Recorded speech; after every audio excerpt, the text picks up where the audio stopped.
Монголчуудын МЖ радио 88.3-ыг сонгон сонсож байгаа сонсогч танд баярлалаа. 7 өнөө бүрийн даваас баасан гарагт 9 цаг 10 минутанд танд хүрдэг Ямааны махан халуун дээр нүрээтэй Hot Topics нэвтрүүлэг эхлэхэд бэлэн болсон байна. Hot Topics нэвтрүүлгийг радиогийн 2 дугаар студиэс царай муутай болон ааш муутай аринаар найруулагч Чинбаттай хамтран хүргэж байна. Өнөөдрийн манай Hot Topics нэвтрүүлэгтээ Москвагийн диплом таны боломж өрөөтэй Плехановын нэрэмжит Оросын эдийн засгийн их сургуулийн Улаанбаатар тус салбар хамтран ажиллаж байна. За мөн 100 мод хотын зүрхэнд орших 5 тух тансаг гэр өрөөтэй Central Garden Business Residence хамтран ажиллаж байна. Өглөөний мэнд арай сайхан амарсан уу? Өглөөний мэнд сайхан амарлаа. Сайхан амарв уу? Сайхан амарсан. За өчигдрийн Hot Topics-ийн дугаараар YouTube дээрх комментуудаар бүгдээр нэвтрүүлгээ эхлэе. За ингэсэн байна. Алтан зүрхтэн Израильд бусад орны хүмүүсийг нуувчанд оруулдаггүй гинүү. Дохоо дугарлаа л бол тэгэл хар шар, араб, еврей бүгд нийлээл гүйлдэл орно штэ. Үр хүүхэд нохоо шууга тэр бүхэл нэг гахаад ирсэн герман залуутай хүртэл хамт нуувчанд орж л байлаа. Зөвхөн хүмүүс биш, тэжээвэр амьтдад хүртэл нээлттэй байдаг гэсэн байна. За би энэ асуудлыг бас тодруулсан яг Израиль даяар тийм байдаг гээгүү. Яг энэ Израилийн хотод бол нэг хотод нь бол Таиландын яг иргэдийг бол оргуулуу тохиолдол ганц тохиолдол гарсан юм байна. За тэр нь бол интернетээр хийт байгаа боловч нэлээд бас одоо таарад байгаа боловч оруулсангүйгээд үжигсэн юм биш үү? Яг тэр нь бол гэхдээ бүх газраар Израиль даяар бол биш нэг тийм тохиолдол гарсан. За тэр нь бол гэхдээ яг улсын бодлого бол биш гэж таарах гэдэг. За тухайн мөчөд тийм асуудал үүссэн учраас интернетээр үлгэж аваалсан хэвсэн болж таарч байна. За бусдаар бол алтан зүрхтэн Израиль ямар байдалтайг газар дээрээс нь мэдээлж байгаа бол тоо. За би хэрүүлхий өнөөдөр. Би бүр ингэж заяа нэг өчтөр уншингуудаа би бүр яг ааш муутай хайрыг гэдгийг одоо та нар ойлгон сонсч байна. Би тэгтээ өчтөр уншингуудаа ингэж яагаад чим өчтөр ингэж би бухимдал төрсөн байхгүй юу? Хүүхэн харан жижигрээл. Ясны үсэн чихраал.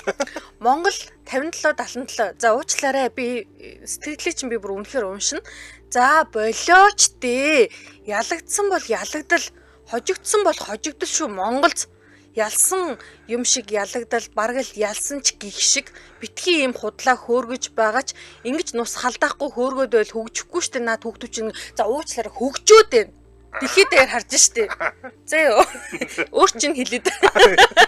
Манай аригун ч бүр Монголын улаан фэлдэг. Гэхдээ зүгээр ингэж яагаад ингэж тийм үү? Энэ ингэж дэлхийд дээр мажор гэдэг энэ томоо тэмцээн тийм үү? Рейтингээр бараг нэг тор тэмцээнд 2 дугаар байранд орсон байгаа хүүхдүүд дээр үгүй энэ чи 2 дугаар байр нь орно гэж чинь хаазаас хизээч хинч гарч байгаагүй бит хоёр өчтрөөг нь ярих гэж оролцсон тий оролцсон ч нөгөө нэг дараал дээр байсан боловчиг амжаагүй ийхтэй ингээл өчтөр чи ингээл одоо манай юу зохиолч заяа үүдсэн манай зохиолч очроо үүдсэн чи үүдсэн ингээл бөөнөрөө шүн нойроо таллал үүдсэн байсан тэгээд ингээд үгүй сайн явж штэ яагаад ингэж байгаа юм бэ би бүр энэ дээр бүр сайн ойлгохгүй би бүр ингэж би бүр хэрүүлэх нэ гэж хэлсэн уучлаарай. Гэхдээ бүр ингэж цаанаас л би нэг өчтөр орой уншингуудаа бүр ингэж сайн явцсан. Ааш нүүдэлсэн гэдэг. За дараагийн коммент гүнжээ ирэхс ингэж хэлсэн байна. Аргунгой Америкийн дайныг дэмжиж байдаг болохоор тэр талтаас мэдээлэл авчээ гинэ. Дэлхийн бүх орон хойд солонгос шиг цөмийн зэвсэгтэй байж л хүчрэх байх юм байна. Их 50 байх юм байна. Иран үнэхээр цөмийн зэвсэгтэй байсан бол ингэж бөмбөгдөх байсан болоо да. Үгүй байхаа. Монгол бас чаддаг бол цөмийн зэвсэгтэй болох хэрэгтэй байхаа гэд. Би зүгээр шок Америкийг одоо хизээ дэмжсэн болоо гэсэн. Ер нь энэ өнцгөөс бол одоо бүгд л Америкийг дэмждэг болох гэдэг л та. Одоогийн яагаад гэвэл Америкийн одоо 90 үед бүгдээрээ амьдарч байгаа шүү дээ. За тэр утгаар хэлсэн юм шиг байна. Гэтэл ямар ч хэлсэн ялтчгүй Америкийн нэгдсэн улс одоо бусад улсуудад цөмийн одоо өөрийнхөө шүхрээ санал болгосноор цөмийн зэвсэгтэй улсууд баг байдаг гэсэн санаа байгаа. Гэхдээ гүнжээ ирэхс бол бүгд л цөмийн зэвсэгтэй болчмоор юм байна гэдэг санааг хэлж байна те. Бас сонирхолтой онцгой байна. Энэ дээр бас нэг давтаад нэг юм хэлэх юм байна л. Бид хоёрын нөгөө нэг их төвдөрч ярьдаг, хэцүү ярьдаг гэх мэтчлэн айгүйх комментууд ирдэг л те ерөнхийдөө тийм. Би харин гайхаад тэр шүлсээ яаж зохицуулдаг юм бол мэдэхгүй яа тэгээд одоо. Хүй намайг нөгөө нэг айрыг сонсонгоо шүлсээ залгамаар байдаг гэж хэлсэнээс нөөш 7 нэг шүлс гойцсон шүү дээ. Гих мэтсэн за би шүлс яах вэ? Гихтэй бид хоёр ч нөгөө шууд англи дээрээс ингээд нөгөө нэг одоо шууд трендер байгаа трендер ингээд санал болгож байгаа 3 ч юм уу линкнээс ингээд сонгож байгаад аль нэг нь шууд англиас нь ингээд шууд орчуулад ярьдаг. За англи дээр байхгүй байвал бид хоёр Google Translate-ийг ашиглаж агаад ярьдаг болохоор яалчгүй бид хоёр ч үнэхээр төгдөрнэ. Тийм. За харин тийм. Яг одоо халуун дээр нь хүрэх зорилготой учраас бүгдээрээ өнөөдрийн халуун мэдээлэл рүүгээ орцгоё. За бас яг дутуу чанагдсан нэг боодог байна. Дутуу чанагдж байгаа бол тоо гэж бодож байна. Ягаад би тэгж хэлж байгаа гэхээр 3 цагийн өмнөөс трендлж эхэлсэн байна. Америк нэгдсэн улсад ceasefire гэдэг үг одоо 1 сая хайлт 1 сая 3 цагийн дотор 1 сая хайлттайгаар за одоо трендлж эхэлсэн байна. Ceasefire бол гал намжих гэсэн утгатай үг. Тэгэхээр Америк нэгдсэн улс бол яалтчгүй Израиль Ираны дайнд татагдан орсон. Ираны 3 газар нь цохилт өгсөн. За ингээд Америкууд бол ихэнх нь дургу байгааг одоо илэрхийлж илээ. Ер нь бол Трамп одоо энэ Иранд цохилт өгсөн явдал бол хууль зөрчсөн асуудал гээл зүрх хүчнүүд нь бол дуурайд эхэлсэн байгаа. Бүгд бол энэ нь бол дайныг нь бол дэмжихгүй байгаа. За тэгээд энэ дайнд бол дургуутж байгаа. Тэгээд одоо ингээл дайн боллоо яана гэд бүгд одоо түгшэл хүлээж байгаа бол тоо. За гал намжих сургаар бүгдээрээ юу болсон бэ яасан бэ гэд сонирхож эхэлсэн. Тэгээд яагаад ceasefire гэдэг хайлт трендлээд эхлэв гэдгийг тайлбарлая. Энэ бол мэдээж хэрэг ер нь манайх дэлхийд ганц л хүнтэй болсон юм шүү. Ганц л гол дүртэй. Энэ үний би хэлээд тааш нөгөө нэг алсын хараатай бай. алсын хараатай хүний ах нь холбоотой. Тэгээд яасан бэ гэхээр Америк нэгдсэн улсын ерөнхийлөгч Дональд Трамп өчигдөр өөрийнхөө Truth одоо social гэдэг хуудасаараа бүтэн гал намжих асуудалд ойлголцод хүрлээ гэсэн ийм мэдгдэл хийсэн. За юу гэж хэлсэн бэ гэхээр эхлээд Иран галаа намжаана, дараа нь Израиль 12-оос 24 цагийн дотор гал намжихаар боллоо гэж одоо ингэ зарласан. За гэхдээ энэ их нот байна. Хүмүүс бас их тийм энд итгэлтэй биш байгаад байна л да. Tehran бол албан ёсоор гал намжааснаа зарлаагүй. Гэхдээ Ираны гадаад хэргийн яамны сайд нь хэрвээ Израиль одоо энэ довтлогоо зогсоох юм бол бид нар бол одоо яанаа зогсооно гэж мэдгдсэн. Гэхдээ Ираны зарим улсууд бол ерөөсөө энэ тухай мэдээгүй гал намжаана гэж сонсоогүй гэж зөрөөд байгаа. Иран талаас. За Израиль бол бүр тэр тусмаа чив чимгүй таг чиг байгаа. Аль биесны мэдээлэл ерөөсөө хийхгүй байгаа. Энэ гал намжих тухай. Гэхдээ одоо энэ хайргийн ах нь бол гал намжихаар боллоо гэж зарлжлаа. За үний юм гудал юм одоо бүгд харж лээ. Би тэгээд одоо ингэж бодсон. Энэ одоо ингэ нөхцөл байдлыг сонсоод энэ тэнд байдаг одоо юуны геополитикийн шинжээч гэх юм уу янз янзын ангол ютубер онгочол одоо юу гэж харж ийн гэж сонирхох гээд өөрийн хэмжээнд бас оролдлоо. Тэгсэн чинь Америкчууд дунд нэг хийдлээд байгаа нэг хятад одоо геополитикийн шинжээч байна. За тэр бол одоо Predictive History гэдэг YouTube channel ажилладаг. За энэ хүний нэр бол Zhang Shuiqing.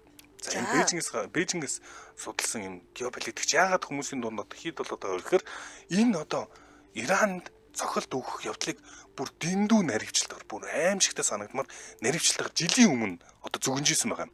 Predictive History буюу түүхийг одоо урдчилт хамгаалах гэж оролддог юм хүн. Тэгээ ингээд одоо гейм теори буюу тоглоомын онол янз янзын онолуудыг ашиглаад анализ хийгээд ийм учраас ингээд Иран цохилт өгнө гэдэг одоо таамгийг аль жилийн өмнө бичижсэн тэр хүмүүсийг бүр ингээд гайхшрал төрүүлээд байгаа.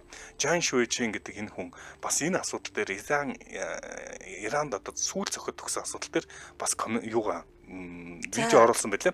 Тэрэн дээр юу гэж хэлж байгаа вэ гэхээр энэ одоо дайн бол Иран Америкт дайдахыг хүснэ.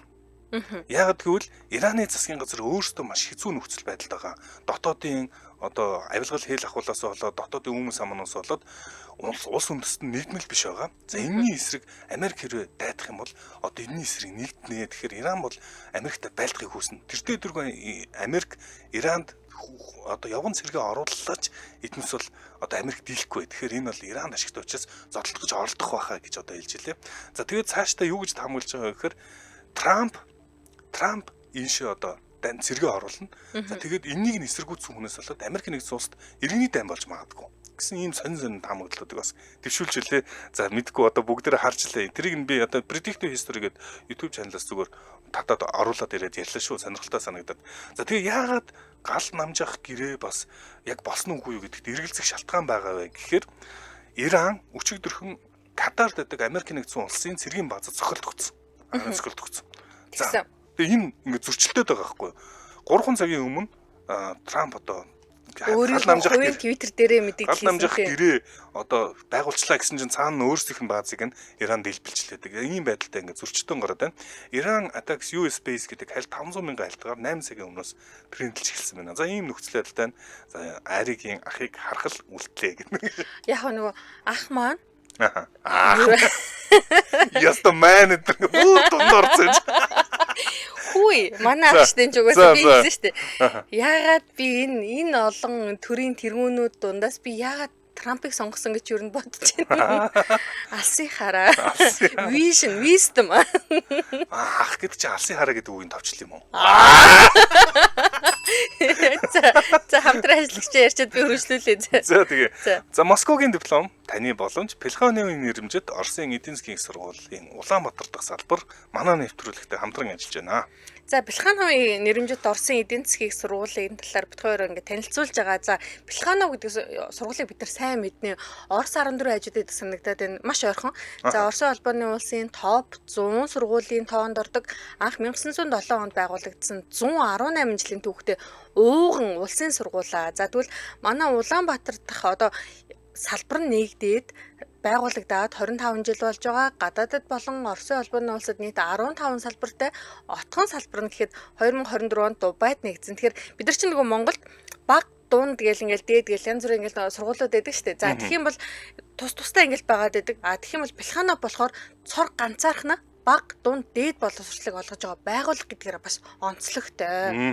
За бүр өөрсдийн одоо юм шугам гэж хэлж болно те. Бүх одоо дамжлага дээр нь боловсролын салбарын дамжлага дээр нь одоо бүтээгдэхүүн гаргадаг. За ийм байгууллага жилийн сургалтын төлбөр нь 5 сая төгрөг юм байна. За одоо хүүхдүүд яг ерөнхий боловсролын сургуулаа төгссөн аль сургуульд орох вэ гэдээ та яг олон хүмүүс бодож явж байгаа. Гурван чиглэлээр Плехановын нэрмжит их сургуулийн Улаанбаатар дахь салбарын хөлсөлд авч байгаа. Тэгээд сар бүр 70-аас 100 мянган төгрөгийн стипенд олгоно. За Плехановын их сургууль өөрсдөө өөрийн гэсэн юм амралтын газруудтай. Жишээ нь Оросдоо Сочи хотод бас тийм амралтын газар байдаг юм шиг үлээ. Өөрсдийн амралтын газруудаар амруулна. Өөрсдийн бас хүрээнд ингээд олон үйл ажиллагаа болдог. Тэрийг тэрэнд нь дамжуулж оролцуулна гэд олон давуу талтай. Яг нөгөө ялчгүй манай дүү чинь өөрөө Плеханов сурж ирсэн. Би чинь өөрөө бас ингээд нөгөө эмээ өвгөл Орос школтой өссөн болохоор ялчгүй бас юу вэ л да. Тэнгүүд жилийн сургалтын төлбөрийн чинь сэлж амжсан амжаагүй 5 сая төгрөгийн сургалтын төлбөртэй. За тэгэх юм бол энэ дээр нэмээд яг одоо бид хоёр хэлээд байгаа олон улсын худалдаа, бизнес, статистик ба шинжилгээ, санхүү ба зээл гэсэн ингээд 3 элсэлтээр чиглэлээр элсэлт авч байгаа. Тэгэхээр 25 жилийн турш Монголд ингээд зогсолтгүй ингээд үйл ажиллагаа явуулж байна. Ягаад тэгэхээр одоо бодолтой манай дүү чи 94 оных л тоо. Тэнгүүд ингээл Крилица гэл нөгөө нэг Тесенкад байсан одоо Эрцэнка гэдэг юу Эрцэнка гэдэг болсон тий. Тесенкад байсан Крилица гэдэг сургуулиас анх 4 жил сураал дараа нь Плехановд сурсан ингээл яг ингээд манай дүү чи яг цэвэр Плехановын бүтээгдэхүүн. Тэгэл ингээл бодонгууд ингээд юу вэ л да. Тэгэнгүүт нэгдүгээр курсын оюутанд эхний жилдээ бол дотор байранд үнгүй амьдрна. За энэ дээр нэмээд бас давуу тал нь болохоор 3 жилээ ингээд хэрвээ бакалаврын оюутан байх юм бол 3 жилээ Монголд сураад 1 жилээ Оросын холбооны улсад сурна. За тэгээд Москвагийн дипломыг гардаж авнаа гэдэг давуу талтай. За тэгэхээр эсэлтийн комиссийн утасны дугаар нь хэлээд өгье. 95 14 29 юм байна. 95 14 29. За та бүхэн Facebook-ээр бас Плеханов Улаанбаатар гэдээ хайх юм бол Плеханов Улаанбаатар гэдээ хайх юм бол аль бисний пэйж нэгээ лайк дараа дэлгэрэнгүй мэдээллээс авч болно. Манай нэвтрүүлэгтээ Москвагийн диплом таны боломжтой Плехановын нэрмжит Оросын эдийн засгийн их сургуулийн Улаанбаатар дахь салбар хамтран ажиллаа. Баярлалаа. Баярлалаа. За одоо бикс нэвтрүүлэг үргэлжилж байна. Дараагийн мэдээд Ари нэг хэлнэ гэсэн ахыхаа тухай. За энд би нэг комент уншижээ. Аригийн аран түц юм байна уу гэнэ. За тэгсэн чинь юу юм бэ? Твэт цэг намхаа Ариг ах маань гэхээр л нөгөө та минь ямар их удваа гэдэг шиг үг сонсогдоод байна гэнэ. Мөн ч их хүлээлээд гэдэг. Яалтчгүй бүр хот офис дэлхийн тренд болгон дээр л бүр тасархай нэг хүний нэр үнэхээр орж ирээд байна те. Одоо чинь ингээд би өчтөр Белорусын тухай ярихдаа арталт нь Трамп байгаа гэж юусэн ботоогүй авсан чинь. Өөр хүний нэр. Яа үнэхээр энэ давхар хамгаалтайгаар Трамп явжсэн зэ. Би тэгээд ёо гэж бодлоо. За одоо ингээд нөгөө айрын ах нь болохоор сонгоцсондоо л гэж бодоол яасан. Гэтэ ялч хүн нөгөө арталт нь байгаа л гэдэг те. Тэгээ ялч хүн нөгөө юу байна л да. Геополитикийг одоо тоглоомын ингээд тийм үү давцсан дээр Трамп шиг ингээд хүчрхэх ч юм уу хүчрхэх гэж хэлэх нь ашиж нөлөө хүчрхэх за ард Илон Маск нь орж ирээгүй ариугүй их нөгөө шарахтай байна. За тэнгуут нөгөө Трамп шиг нөлөө бүхэн хүн байхгүй байна л да. Хаасайгүй ингээл Трамп одоо хэрвээ нөгөө өмнөх ерөнхийлөгчтэй харьцуулах юм бол одоо Жо Байден ч юм уу те ингээл Барак Обама ч юм уу ерөнхийдөө нэг тийм юу гэдэг үсэн штэ харьцангуй дайнч бодлогогүй байсан штэ. Бүх юмн дээр илүү дипломат байсан бол одоо Трамп бол ингээл те Украиныг би дэмжихгүй та нар өөртөө болмол хэлгээл шууд мөнгө дөрөвөхгүй мөхгүй гэл ороод ирсэн. Хурц юм яриад огцом юм яриад. За дараагийн ингээд би болохоор энийг ингээд харсан л да. Бид хоёр ингээд түрүүнээс өмнөх ингээд тийм үү Иран, Израиль хоёрын одоо конфликт юм энэ хурцтмал байдлыг ярьсанаас хойш хормосын хоолой гэж дахин яриад байгаа. За хормосын хоолой хинт хэрэгтэй. Яагаад энэ чухал гэдэг дээр би маш ингээд бяцхан ингээд нэг товчлоод ярих гэж бодлоо л доо. За хормосын хоолой гэдэг маань за одоо бид нар чинь нөгөө нэг Монгол гутлын хэлбэртэй гэж ярьдаг шүү дээ газрын зурган дээр тийм үү. Арабын хойг. За арабын хойг дээр бас ингээд яг тэр нөгөө гутлын ээтийн хэсгийг омоны хойг гэж бас нэрлэдэг. За яг энэ хоёрын хооронд одоо хормосын хоолой маань оршдог. За яг энэ хормосын хоолой маань ердөө одоо 33 км-ийн зайтай юм билээ ингээд яг ингээд их газруудын хооронд гэсэн үг шүү дээ. 33. За. Тийм 33 км-ийн зайтай. За энэ чи яг ингээ нөгөө эрг нь харагдчихийд юм байна да тий. Нүдэн баримж байгаа шууд харагдана. За яг энэ ингээд одоо энэ зайн дээр одоо дэлхийн зай бүх ингээд газрын тосны ихэнх ингээд хувь нь ингээд явдаг. За энэ дэр ингээд хормосын хоолой бит хоёр дахин яриадсан. За өдөртөө 20 сая баррел нефт, түүхий нефт 20 сая торох гэсэн үг шүү дээ.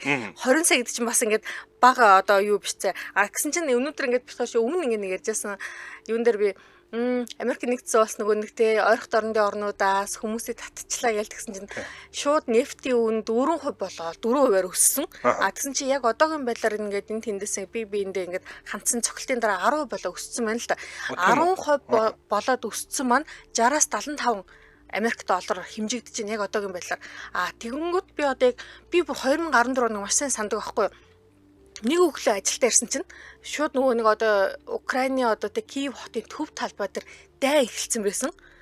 Яг тухайн өдөр нь ингээл өмнөх өдөр нь ингээл хүмүүс ингээл тэ ингээд бөөнөрөө суулт хийжсэн чагсаал хийжсэн чинь суулт хийжсэн чинь гинт ингээл дараагийн өглөөнд би ажилдаа ирсэн чинь бөөн дай эхэлсэн. Энд чинь ингээд дэлхийд даяар гайхсан тийм үү? Бүр ингээд тусгаар тогтнодсон ингээд Европын зүүн бүсэн ийм улсад ингээд дай эхэлчихэж байгаа мүү гэд тухайн үед баррел нефтийн үн $100 хүрчээсэн. Тэгэх юм бол яг одоогоор болохоор гинөө шинжээчтэй болохоор за энэ хурцтмал байдал хэрвээ үргэлжлэх юм бол $100 хүрэхэд бол маш ойрхон байна. $100 хүрэх юм бол хэн зовх юм бэ гэдэг асуулт гарч ирэн тийм үү? За Азийн орнууд хамгийн түрүүнд зовно гэдэг ингээд мэдээлэл ингээд гарч ирээд байна л да. Хамгийн их зовх нь одоо юу гэж байгаа? Солонгос, Япон энэ хэсгээр ихэнх одоо энэ хавийн одоо юу зүүн Азийн улсуудын эдийн засгийн одоо нефтийн ханган нийлүүлэлт хормосын хоолойгоор дамждаг болоод байгаа. За Хятад болон Азийн бусад орнууд бол хормосын хоолойгоор за шууд түүхий нефт болон нэмээд бас нөгөө шингэрүүлсэн хийгээ авдаг.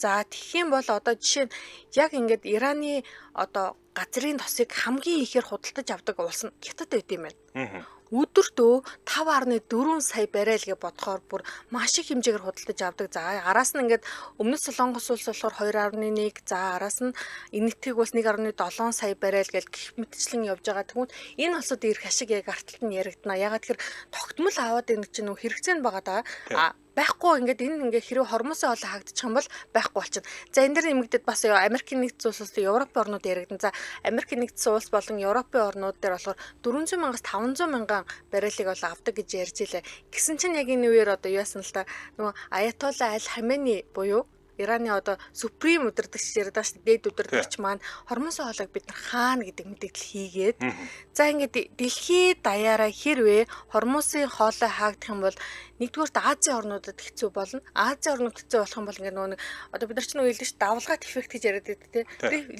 Рефил эффект л юу лээ. Тий. Яг иймэрхүү юм болох юм байна да гэл ингээд хормосын хоолой үнд ихээр яригдж байна л та.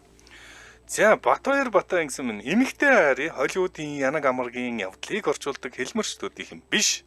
Олон улсын харилцааны think tank эксперт АБ болон стратеги судалгааны судлаачиг анализ дүгнэлт хийж байх чинь бүр биширчглээ гэсэн. Нэг граш ч таалчлаа. Хөөрхөн штэ манай ариг энэ над дээр комент хийрэнгүүт нэг хөөрхөн уушин. Гэтэ манай ариг үнэхээр мундаг шүү. Энийг бас нөгөө хэлэхгүй бол би л магтуулаад өнгөрөөд ах шиг байдаг. Хаана өнө тэр комент гээл. За чи ч бүү их нартай. Нэр хэд ихч таасан шүү. За Дараагийн мэдээлэл рүү оръё. Яа, тэрнээс өмнө дэмжээ ажиллагчаа танилцуулах болохгүй маань. Уучлаарай манайхаа дэмжээ ажиллагчаа танилцуулна. Хаан банк дэмжээ ажиллаж байна манай нэвтрүүлгийг. Хаан банк он дуустал нэг өрөө байр, жилийн автомашин, аяллаа эрх, хадгаламжийн эрхтэй хамгийн том урамшууллын сантай танд талархын аян зарласан байгаа юм байна. За та нэгдүгээр хааны картаараа хааны пост дээр гүйлгээ хийх, хоёрдугаар төгрөгийн 6 сарын дээш хадгаламж нээх, сунгах, орлого нэмэх. За 3 дугаарт хааны посороо орлого хүлээн авах тутамд тохирлын эрхтэй болох юм байна. За дэлгэрэнгүй мэдээллийг Хаан банкны Facebook хуудаснаас аваарай. Манай нэвтрүүлгийн Хаан банк дэмжин ажиллаа. Баярлалаа. Баярлалаа. За Hot Topics нэвтрүүлгийн дараагийн сэдвийг бүгдээрээ дуудана. Хүний ах нар яригдчих яхад миний ах юугаараа дуудах вэ? Орж ирсэн.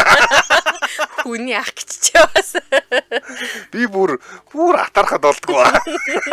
Яалч бүр ингэ орж ирэх болгондоо манай Монголцтой холбоотойгоор орж ирсэн байна. Үгүй бүр амарч нэгтэлтэй. Би зүгээр холбоотой.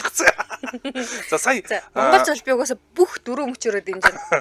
За ингэсэн юм аа. Сая Монголцын одоо болсон мажор гэдэг тэмцээн бол Америк нэгдсэн улсын Техас мужийн нийслэл. За Аустин гэдэг хотод болсон. За тэгэхээр Аустин хотод нэгэн мэдээ одоо Аустин хотоос эхэлсэн байна. Энэ бол Tesla-гийн робот такси гэдэг үйлчилгээ нэвтэрсэн байна. За Tesla робот такси гэдэг хайлт 20 мянган хайлтайгаар за яг Америк нэгдсэн улсад бол трендлж байна. За энэ ямар ч үстэй гэхээр Tesla гэдэг чинь одоо машин үйлдвэрлэдэг компани шүү дээ. За одоо яасан бэхээр жолоочгүй такси үйлчилгээгээ Аустин хотоос нэвтрүүлж эхэлж байгаа юм. За яг Аустин хотоос саяхан мажор болсон энэ хотоос нэвтрүүлж эхэлж байгаа юм. За энийг бүр албан ёсны эрхтэйгээр ингээд нэвтрүүлээд үнийн бодлого нь бас нэлээд гайгүй боломжийн үнэтэйгээр за $4.2 гинэ. Нэг удаагийн юм одоо үйлчилгээ нь. За ер нь бол Монголд такси хямдхан байдаг болохоос гадаад бол такси бүр үнэхээр амар үнэтэй байдаг. 4.2 гэдэг бол гайгүй үнэ юм шиг байна. Нэлээд ийм байдлаар олон улсын эдийн засагчид одоо санхүүчид хөрөнгө оруулагчдын анхаарлыг ийхүү буцаад татаж ирж байна л да. За тэгээд Even Zoox гэдэг одоо энэ одоо хүн юу гэж хэлж байгаа робот таксиг 10 мянган робот такси жилд одоо бий болгоно худалдаанд гаргана гэж ярьж байна. За тэгэхээр манай үеэл маань юунд ажилладаг вэ? Мюнхенд одоо BMW-д ажилладаг. За тэгээд тэр юу гэж хэлж байгаа вэ? Ирээдүйд ер нь бол энэ shared economy буюу хүмүүс яг өмчлөх сэтгэлгээнээсээ салаад хүмүүс ерөөсө хувааж ашигладаг болно. Tesla ихэнх Elon Musk-ийн бас нэг одоо зүгнэлч дээрээс шүү дээ. Машин бол нийт байгаа газрынхаа байгаа цагийнхаа 95% нь зүгээр зогсож идэг. 5% нь л бид нар ашигладаг. Ууг нь бол энийг нь буцаагаад одоо байнга ашигладаг болчвол эдийн засгийн эргэлтийн эдийн засаг бол бүр маш том одоо нөлөө үзүүлэх юм үр ашигтай болох юм а гэж ярьдаг. Нэрэл бодсон. Такси машин авдаг ихэнхдээ л зогсож идэг штэ. Бид нар нэг Азиас бэцэг орохтол унахаас биш ихэнх тохиол зогсож идэг. За тэгэхээр яаж байгаа вэ гэхээр такси үйлчилгээлүүд Tesla орж ирнэ гэсэн энэ одоо зүгнэлөө албан ёсоор Остин хотоос эхлүүлж байгаа юм. 6 сарын 22-нд Tesla инхүү зарласан. Өөрсдийн одоо 10-20 модель Y загвараараа үйлчлэгээ үзүүлээд эхэлжлээ. Тэгэхээр орохоор жолоочгүй гэсэн үг. Найруулагч яг бичлэг өгж байна л та. Тэнгүүт би чинь ер нь ингээд явж би чи айгүй аминдаа хайртай заяа. Одоо нөгөө та Туркид нөгөө бөмбөлгөр нэсгээд би гүү мөнгө лөхгүй бол явахгүй гэл мөнгө өгсөн ч би хоргуулсан л угаасаа. Тэгсэн чинь одоо ингээд шууд ингээд зорчигчийн судал дээр буюу одоо нэг эхнэрийн судал гэж ярьдаг штэ хатан мэйжэн ч юм уу тий. Тэр судал дээр нэг эрэгтэй хүн сууж ийн за машин барьж байгаа хүмүүс тарьж байгаа шүү. Тэнгүүт яг жолоочийн судал дээр хүн байхгүй ингээд нөгөө өрүүл нь өөрөө ингээл л та. Би ерөөсөө нэг тийм жоох айгаад байна л дээ. Үнийг хэлэхэд юмыг яаж мэдгүй ямар нэг алдаа гарвал би яах юм. За ямар ч гэсэн ийхүү одоо бодит одоо юу болж байна? Бэлэл болж байна. Албасны ингээд үйлчлэх нь Аустин хотоос эхэлж байгаа маа. Тэгэд хүмүүс л харж илээ. Яванд бол хэрвээ энэ амжилттай болчвол яванд орог жолооч хийх хүн олдохгүй байх гэж одоо яриад байгаа. Ерөөсөө ойрын хэдэн жилийн дотор жолооч гэдэг мэргэжил ийм хүн хийдэг хүн байхгүй. Тэгэд өөрөө л хошгинж ярьдаг. Хизээ нэгэн цагт машин бид нар бэлгийн ажил хийнэ. Тэр бол ойлгомжтой гэд олноороо хийдэг болно. Яг тэгэхээр юу хийх юм өөр гэж. Юу. Жолоо орохгүй юм чи өөр юу хийх юм машин юу гэж. Тэг начмар танаа ах л үг байна. Би бүр нөгөөхөн дээр нь үнэхээр ингээ гайхаж сонслоо. Тэгэл бүгд сална гэж. Энд дэр комментод орж ирсэн байна. За би энийг одоо уншин заяа. За цогооцын давш ариггүй их гой хоолойтой сонсголонтой гэсэн байна. Мөнх жаргал мигмар манай аригуун лагштэй бишрэх цаашаа шүү гэд ингэсэн биш үү? 3 удаа. За тэгээд хонгор зүйл янтан жамц аригууны фэн байна хаа шүү. Би надад олж харахгүй чи хаанаас олж уншаад. Аригуу нөө фэнүүдээ уншихгүй бод царайлах дуртай. Ядаргатай тий. За сормуусын хоолой гэж сонсоод байсан байна. Уг нь хормуусын хоолой юм байна штэ гэсэн байна. За ормуусын хоолой тэ хормуусын хоолой гэж нэрлэдэг. За тэгээд нэр хурдан яриад байгаа болохоор буруу сонсогдож иж магадгүй. За дараагийн мэдээлэл рүү оръё. За дараагийн мэдээлэл Солонгосын засгийн газартай холбоотой мэдээлэлүүд орж ирсэн. За бид нар ч одоо нөгөө нэг сард яг hot topics явж эхлээл хойлоо чинь ямар үлэн би нөө ерхлэгчийн нэрэн дээр бүр гацд юм аа. Юнсүки бол манай би ингэж гацсангууд аригуулаа нөгөө гүлэгний харцаа аригуу нөгөөх нь аягүй хөөх хэлж байгаа. Буруу зүрх хэлнэ бас. За Юнсүкиолын тухай битгаар үнэхээр их ярьсан. Яалтчгүй ингэ нөгөө 12 сард одоо шууд ингэ төрийн эрхийг ингэ шууд дангаараа гартаахгүй жоролдоод парламентын тэр хүний татан буулгах ингэ процесс нэлээд удаан явсан. За энэ мэтлэн үйл явдал явсаар хагаад ерөнхийдөө 6 сарын ихээр байна уу? Юу болсон штэ. Сонгуул нь болоод солонгосчууд одоо EJ мөн гэдэг ерөнхийлөгчтэй болцсон байгаа. За тэгсэн чинь одоо EJ мөн гэдэг ерөнхийлөгч одоо нөгөө хөх ордноосоо тоглоомын дүрмийг бас ингээд маш их ингээд өөрчилж байгаа тухай мэдээлэлүүд тийм дахин орж ирээд байна л да. За би угаасаа ингээд солонгос хэл мэдэхгүй болохоор угаасаа Google Translate дээр харж байна. Гэхдээ Солонгост ерөнхийдөө улс төртэй холбоотой мэдээлэл нэгээр орж ирдэг. Дандаа л нөгөө Tottenham Hotspur ч юм уу нөгөө спорт сонирхчдаг албан хүн гэж би боддог. Эсвэл хаяа нэг хүнийг одоо цаазлыг бол оруулж ирнэ.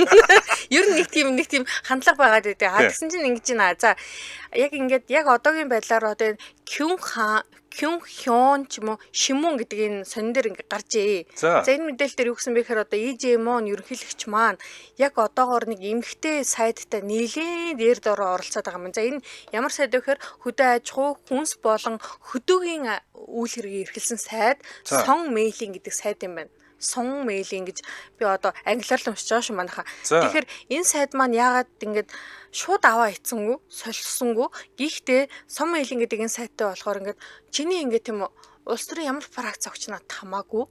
Гэхдээ хэрвээ ингээд засгийн газрын уулзалт болж байгаа бол би бол өөрийгөө маш ингээд бодолтойгоор авч явах байсан гэх мэтэл нэг иймэрхүү үг хэлсэн нь нөгөө ингээд солонгосчууд л юм болсон сэвэд байгаа юм байна л та. За энэ дээр нэмээд бас дахиад дараагийн асуудлууд гарч ирсэн юм гэхээр Солонгосын ардчилсан нам гэж угаасаа алдартай нам байдаг одоо томоохон нам тийм үү. Тэгсэн чинь ер нь нөгөө хөгжилтэй орны бас ингээд нөгөө нэг юу бас өөрөд юм байна.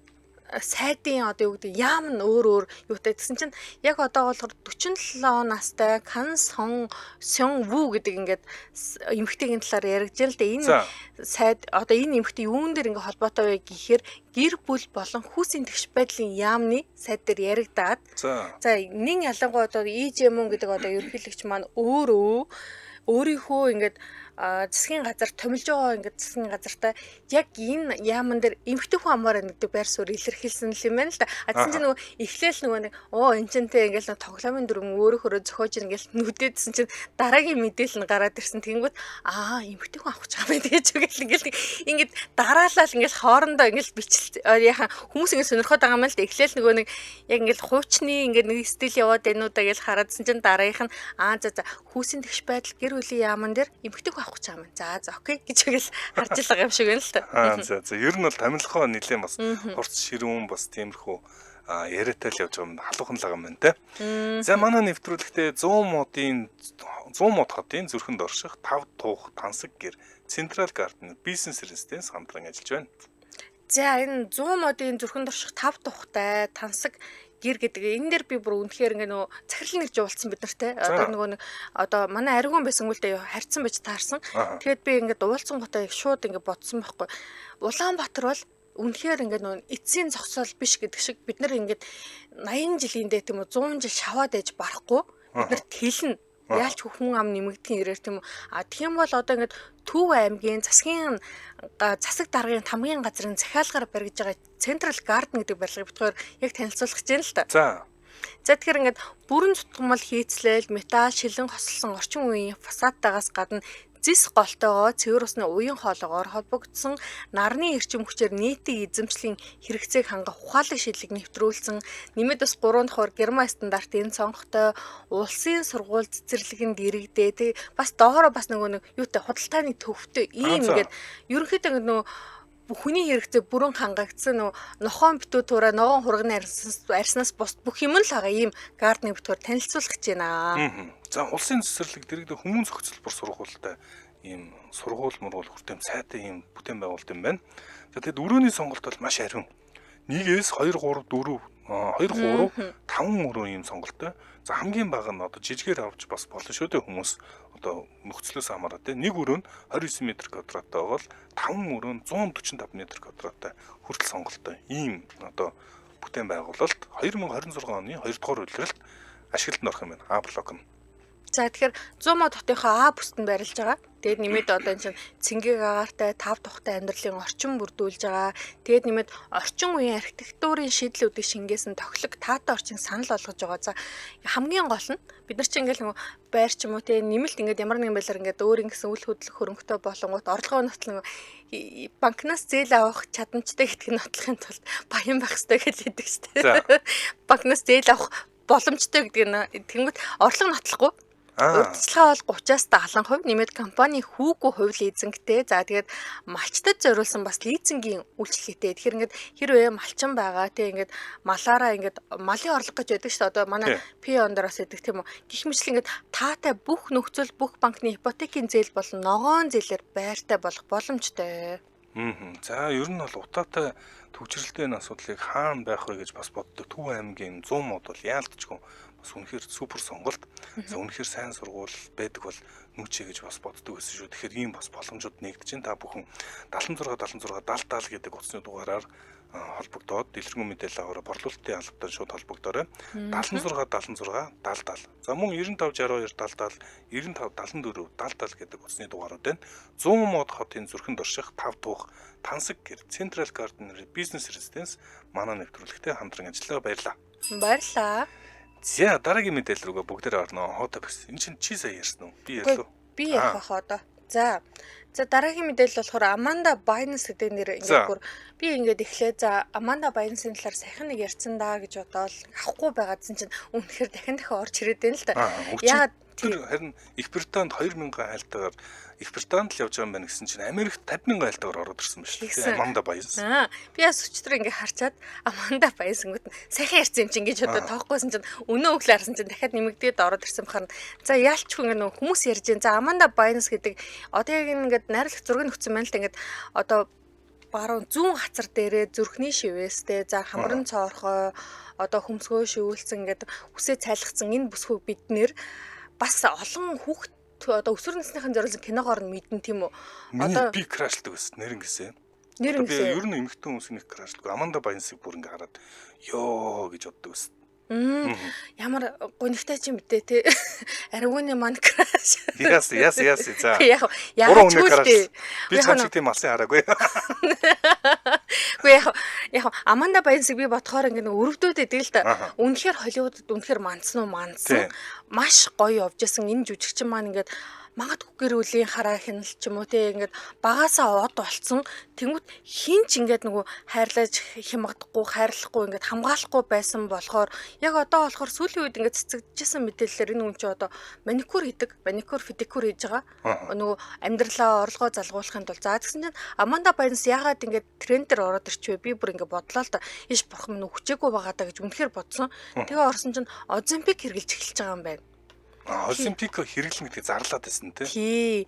За тэгсэн чинь одоо болохоор би энэ 173 гэдэг би түрүүн шилжүүлж үзэхэд манай килограммын хэмжлэлээр болохоор 78 кг-аас ерөөхдөө 53 кг болох ч юм уу нэг тийм 70 хідээс 50 болох юутай зорилготойгоор хэрэгжилж эхэлсэн юм байна л да. Тэнгүүт одоо нөгөө Amanda Bynes хэдий яг одоо ингээд нөгөө мандаж явсан жүжигчин маань ингээд унтраад ингээд өөр ингэсэн ингээд жүжигчин одоо яг найруулах зураг нөгжөндөө энэ тийм үнэхээр хөрх охин байсан тий. Харин тий. Сэргэлэн тэнгүүт энэ охин маань одоо болохоор ямар нэгэн байдлаар би одоо 40 би жингээ аснаа гэдгийг мэдгдсэн. Тэг ингээд ялангуяа одоо дэлхийд даяар Ozempic ч юм уу тэг энэ бүх ингээд нөө тарилгуудыг маш их шүүмжилтэй ингээд нэг хандлага явж байна. Ялангуяа Холливуудын ч одоо би бүр тод санаж юу яасан Ozzy Osbourne-ийн эхнэр Sharon Osbourne болохоор юу яатсан настай хүн шүү дээ тэр чинь. Тэгээд Ozempic хэрэглээ. Тэгэхээр ингээ нөө хамаг арьсан ингээ шууд сулраад унцсан. Хинч танихын аргагүй болцсон байна гэж гих мэтчлээ ингээл шар хөвлөд маш их бичээдсэн. Тэг би бодож байгаа байхгүй. Ич нөгөө ингээд хүмүүс ингээд бидний ингээд мөнхийн туйлын өсөл одоо би над ч гэсэн байхгүй. Би нуухгүй л дээ байгаа л да нуухгүй. Би ч гэсэн турмаар л байдаг. Гэхдээ яалч нөгөө Ozempic бол үнэтэй л байгаад хэлдэггүй. Яг үний ярианаас. Аманда Байнс яг юу тохиолдсон бэ? Би одоо Аманда Байнсны тухайн үед л ингээл супер од төрчин ингээл кинонуудын үзэлээс хардаг байсан. Тэгээд тэрнээс хойш мэдээгүй. Тэгээд гинт одоо ингээд түрүүн Hot Topics-оор орж ирэхэд л одоо шинэ зургийг би олж харсан л да. Энэ хүн ингээд ясын карьер нь кино олдохой байсан юм уу? Мөнгө төгрөг олдохой байсан юм уу? Ер нь бүр арай л юу алдсан, царай алдсан гэх юм уу. Тэгээд бас нөгөө харт амих мамхны асуудал байсан юм. Би мэдэхгүй болохоор асууж байгаа шүү. Юу болсныг мэдэхгүй үз. Би ингэж нөгөө би яг ингээд одоо яг нэвтрүүлгийн өмнө ч юм уу ингээд ясангүй миний ингээд яг толгойд байгаа маань зүг бол энэ хүн хар листэнд орсон. Хар жагсаалтанд ороод. Тийм үү. Тэгээ Холливуудынх нь нөгөө хар жагсаалтанд орсон хүмүүст кино өгдөг. Тэгээ яг яагаад хар жагсаалтанд орсон бэ гэхээр бас нэг тийм бэлгийн хүчирхийлэлтэй холбоотой байсан санагдаж байна. Тэгээд багаасаа ингээд маш од байж байгаа. Тэгээд жаахан унтраад ирэнгүүтээ өөрөө нөгөө сэтгэл зүйн хувьд болохоор ингээд өөрийгөө даван туулж чадаагүй гэдэг өөрөө өмнө нэлжсэн. За тэгээд одоо болохоор ингээд би болохоор үнэхээр сэтгцийн хувьд асуудалтай. Энэ дэр нэмэд би өөрийнхөө биеийнхаа тэ царай зүг байн голдог юм зовлонтой. За одоо болохоор би одоо адреналин болон бусад бүх төрлийн одоо мансууруулах процент онцон гэх мэтлэн мэдээллийг 2012 онд хийгээд тэгээ шууд 12 оноос хойш идэх чи одоо ингээд 13 жил ясангүй л те карьертэй эргэн эрэлт хийсэнгүү. Тийм ээ. 12 онд энэ Холливуудад машин одоо согтууруулах ундаа сэтгэл зүйнөлөх юмтай барьж хагаад машин барьж байгаа асуудалд ороод за тэгээд ер нь бол нэлийн хэдэн удаа согтууруулах ундаа болон юуны одоо хар тамхины асуудалд холбогдсон юм байна. За тэгээд 14 онд аавынхаа тухай өөрийг нь бэлгийн хүчирхийлэл мүлжлэг үлддэг гэсэн тухай бахан жиргээ бичсэн юм шүү дээ. Тэгсэн байна уу? Тэгсэн байна. Тэгээд өөрөө бол бүр албан ёсны bipolar disorder буюу сэтгцийн асуудалтай юм байна. Сэтгцийн одоо өөрчлөлт гэх юм уу? За тэгэхээр ийм асуудалтай байна. За тун харамсалтай. Гэхдээ мань хүн хөрхий бас өөрөө олимпик хэрэглэхдээ одоо энэ тэнд папаразз явж байгаад өртчөөд байх юм аа. Та нарт ингээ папараззд ордохдоо нэг давхар эрүүгөө нууцхын тулд олимпик хийхээр одоо хэрэглэж эхлэхээр шийдлээ гэд одоо зардал гаргасан байсан те мэдээлэл гаргасан. За дараагийн мэдээлэл бас энэтэй холбоотой мэдээлэл орж ирнэ. Их Британд Маунжаро гэдэг хайлт 20,000 хайлттайгаар тэргүүлж эхэлсэн байна. За Маунжаро хоёр төрлийн одоо тураах юм одоо ер нь бол хүмүүсийн таргалтын асуудлыг шийдсэн гэж хэлж болно. Таргалт бол дэлхийн хамгийн том асуудал. Яг тэгэхээр дагаад зөндөө олон өвчин дагуулдаг, өвчний үүр гэж ярьдаг шүү дээ. За тэгээд 25 дахь хүртэл 50% одоо таргалттай хүмүүст илүү байдаг гэсэн аль бисны тооцоонууд байдаг. Тэгэхээр эднээсийн нөгөө талын юм бол Маунжаро. За нэг талаас одоо Novo Nordisk-ийн Ozempic гэдэг юм байгаа бол за Eli Lilly гэдэг компани хөгжүүлж байгаа бүтээгдэхүүн бол Mounjaro сонноос би Mounjaro ашиглаж эхэлсэн гэдэг. Тэгээд маш сонирхолтой санагдсан. Тэгээд Mounjaro ингэсэн байна. Яагаад Их Британд тэргүүлээд байгаа гэхээр general practitioner манайхаар бол энгийнээр одоо зөвлөл Mounjaro-ийн имийг бичүүлж авахын тулд нарийн мэргэжлийн эмч байх хэрэгтэй байсан. Их Британд энэ хуулиа зөөлжлөөд одоо манайхаар бол одоо өрхийн эмчнэр хүртэл Mounjaro-г бичиж өгөх боломжтой. Одоо харж байгаа за чи таргалттай ингээд Mounjaro бичиж өгөх боломжтой болж байгаа юм байна Их Британд. За ийхүү одоо Mounjaro-г хэрэглэх нь бүр илүү хэлбэр болоод байгаа гэсэн санааг учраас хүмүүс Mounjaro-г тайгаад байгаа юм байна. Бүр ингээд нөө би түрүү Mounjaro гэж трендээр харангуйта дарсан чинь яалч хүн нөө илүү хэлбэр болгоцсон байна гэдгийг харсан чинь тэгээд би дотроо бодохгүй яг хинт хэлбэр болгоод байгаа юм бол гэсэн чинь утга нь болохоор ерөнхийдөө хүртээмжийн илүү ингээд өргөн үрээтэй болгочихж байгаа юм ба шүү дээ тий. Хүртээмжийн илүү болж байгаа. За үнэн ч бас хямдраад яваад байгаа тий. Чи ингээд Mounjaro хэрэглэж байгаа хүний хувьд сэтгэлээ одоо өөрөө хэлсэн юм чинь ярьж болно уу? Болно. Данс чимба найруулагч бас жоох ярил. За би тавчхан хэлье. Ер нь бол ингэж хэлээ. За ингээд яг шинэ жилийн орой ингээд жигтлээ бүгд иддэг шүү дээ тий. Маргааш нь гис дүүрэн байдаг тийм мэдрэмжтэй л байнга явж илээ. Ер нь бол үлсгөө болчдөг гэж хэлж болно. Үлсэх ямар ч мэдрэмж байхгүй болчдөг бэлээ. Бас их сайн. За энэ хүрээд манай өнөөдрийн Hot Topics нэвтрүүлэг өндөрлөх болсон байна. Манай Hot Topics нэвтрүүлэгтээ Москвагийн диплом таны боломжтой Бэлхааны нэрэмжит Оросын эдийн засгийн их сургуулийн Улаанбаатар дахь салбар хамтран ажиллаа. За мөн 100 модын хотын зүрхэнд орших 5 дахь Тансаг гэр Central Garden Business Residence хамтран ажиллаа. Сонсогчдоо өргөжлүүлээд радио мэдээгээ хүлээн аваарай. 10 цаг 10 минутаас манай эфир хөгжимтүүд нэвтрүүлгээр үргэлжлэх болно. Баярлалаа. Баярлалаа наран гэрэлт хэрэг.